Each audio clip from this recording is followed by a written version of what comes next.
ಹೋಮಕುಂಡಕ್ಕೆ ಹಾಕ್ತಾ ಹೋಗು. ಈಗ ದುರ್ಗಾ ಪೂಜೆನ ಪ್ರಾರಂಭ ಮಾಡೋಣ. ಓಂ ಧುಂ ದುರ್ಗಾಯೈ ನಮಃ. ಓಂ ಧೂಂ ದುರ್ಗಾಯೈ ನಮಃ. ಓಂ ಧುಂ ದುರ್ಗಾಯೈ ನಮಃ. ಓಂ ಧುಂ ದುರ್ಗಾಯೈ ನಮಃ.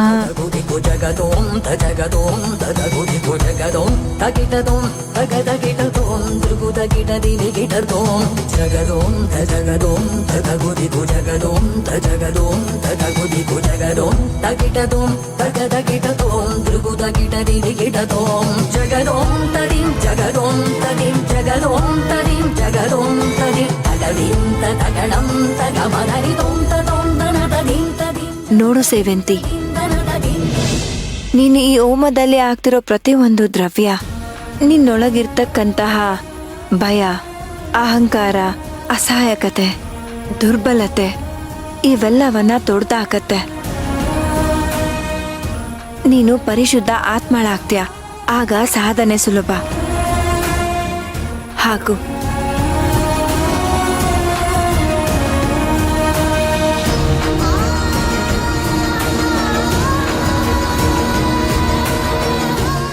ಹೋಗ್ಲಾರ್ದಕ್ಕೆ ಹೊಗೆ ಹಾಕ್ಸು ಅನ್ನೋದು ಗಾದೆ ಮಾತು.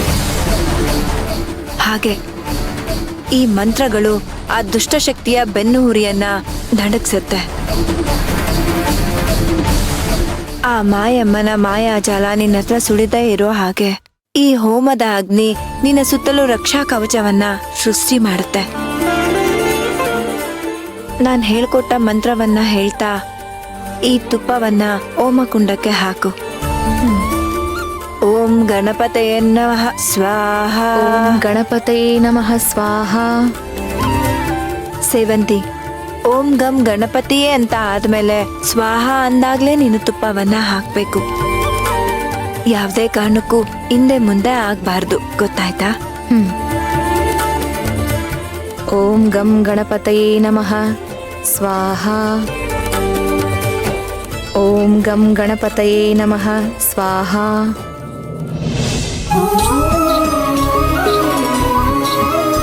ಈಗ ಮನೆ ದೇವರಿಗೆ ಒಂದು ಆವಿಸನ್ನ ಕೊಡು.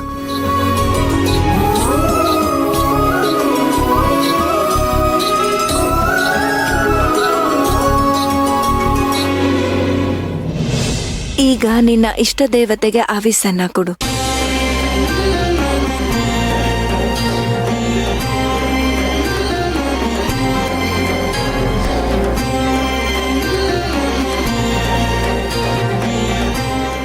ಈಗ ಮಂತ್ರವನ್ನ ಮುಂದುವರಿಸು. ಓಂ ಅಗ್ನಿಯೇ ನಮಃ.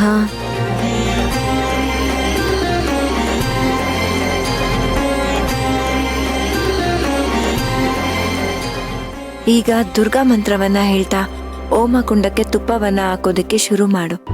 ಓಂ ಧೂಂ ದುರ್ಗಾಯೇ ನಮಃ ಸ್ವಾಹ.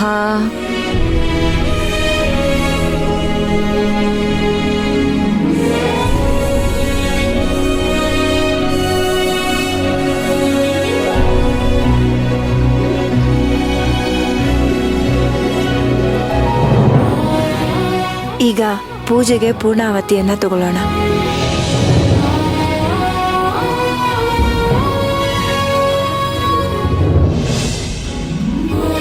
ತಗೋ, ಇದನ್ನ ಅಗ್ನಿಗೆ ಸಮರ್ಪಿಸು. ಹಾ.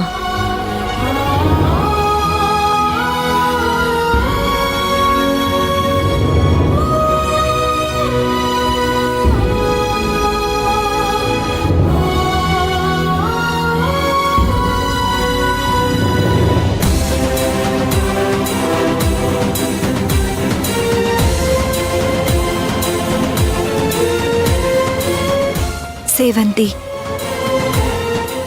ಅಗ್ನಿ ಜ್ವಾಲೆ ಯಾವಾಗ್ಲೂ ಹೇಗೆ ಮೇಲಮುಖ ಮಾಡಿರುತ್ತೋ ಹಾಗೆ ಇವತ್ತಿಂದ ನಿನ್ನ ಶಕ್ತಿಯೂ ಕೂಡ ಮೇಲಕ್ಕೇರ್ತಾ ಹೋಗತ್ತೆ. ನಿನ್ನ ಸುಡಕ್ ಬರೋ ಕತ್ತಲೆಯನ್ನ ನೀನೇ ಸುಟ್ಟು ಬೂದಿ ಮಾಡ್ಬೇಕು ಸೇವಂತಿ.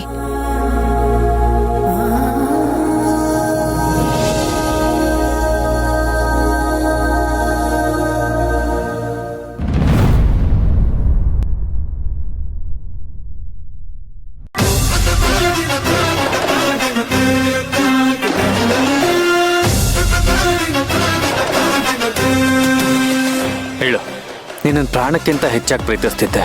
ಆದ್ರೆ ನೀನ್ ಯಾಕೆ ಹೀಗೆಲ್ಲ ಮಾಡಿದೆ?